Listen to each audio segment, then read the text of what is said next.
എൻ്റെ പേര് മിനി. ഞാൻ മാവേലിക്കര സെൻറ്റ് മേരീസ് ഇടവകയിൽ നിന്ന് വരുന്നു. ഒരു 30 വർഷത്തോളമായി എൻ്റെ വലത്തെ ചെവിക്ക് കേൾവിയില്ലായിരുന്നു. ഞാൻ ആദ്യമായിട്ടാണ് ഈ എൽറുഹയിലേക്ക് വരുന്നത്. അപ്പോൾ ആദ്യം ദിവസം തന്നെ അച്ഛൻ വിളിച്ചു പറഞ്ഞു ചെവിക്ക് കേൾവിക്കുറവുള്ളവരെയൊക്കെ സുഖപ്പെടുത്തുന്നു. ചെവിക്ക് കേൾവി ശക്തി കൂടുതൽ കിട്ടി അച്ഛാ. ഒത്തിരി സന്തോഷം. വലത് ചെവി.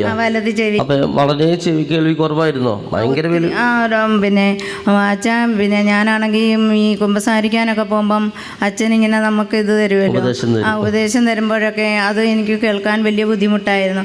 അപ്പോൾ ഞാനാണെങ്കിൽ സങ്കടത്തോടെ മുട്ടുകുത്തിയിട്ട് ഈശോയോട് പറയും, ഈശോയെ എനിക്ക് കേൾക്കാനൊന്നും പറ്റുന്നില്ലല്ലോ, നീ എന്നെ സുഖപ്പെടുത്തണം, അല്ലെ ഞാൻ എന്ത് ചെയ്യും. എത്ര വർഷം? 30 വർഷത്തിൽ കൂടുതലായി ചികിത്സിച്ചായിരുന്നു. ചേച്ചിക്ക് എങ്ങനെയാ മനസ്സിലായി ഇപ്പൊ കേൾവി ശക്തി കൂടുതൽ വന്നു? എങ്ങനെയാ തിരിച്ചറിഞ്ഞ എൻ്റെ ചേച്ചി വന്ന് എൻ്റെ ചെവി സംസാരിച്ചപ്പോഴായിരുന്നു. അല്ലെ ഈ ചെവി കൊണ്ട് ഞാൻ കൊണ്ട് ചെല്ലും. ഇത് എനിക്ക് ചെവി പൊത്തി പിടിച്ചാൽ കേൾക്കാൻ പറ്റുന്നുണ്ടോ? കേൾക്കാൻ നന്നായിട്ട് കേൾക്കാം. നല്ലൊരു കൈയടി കൊടുത്തേ. കണ്ടോ, ഈ വലത് ചെവി 30 വർഷമായിട്ട് അതിഭയങ്കരമായ രീതിയിൽ കേൾവി കുറവാണ്. അതാണ് സൗഖ്യം കിട്ടി സാക്ഷ്യം പറയുന്നത് കേട്ടോ. 30 വർഷത്തെ രോഗമാണ് മാറ്റി കൊടുത്ത അനുഗ്രഹിച്ചത്. യേശുവേ നന്ദി, യേശുവേ സ്തോത്രം.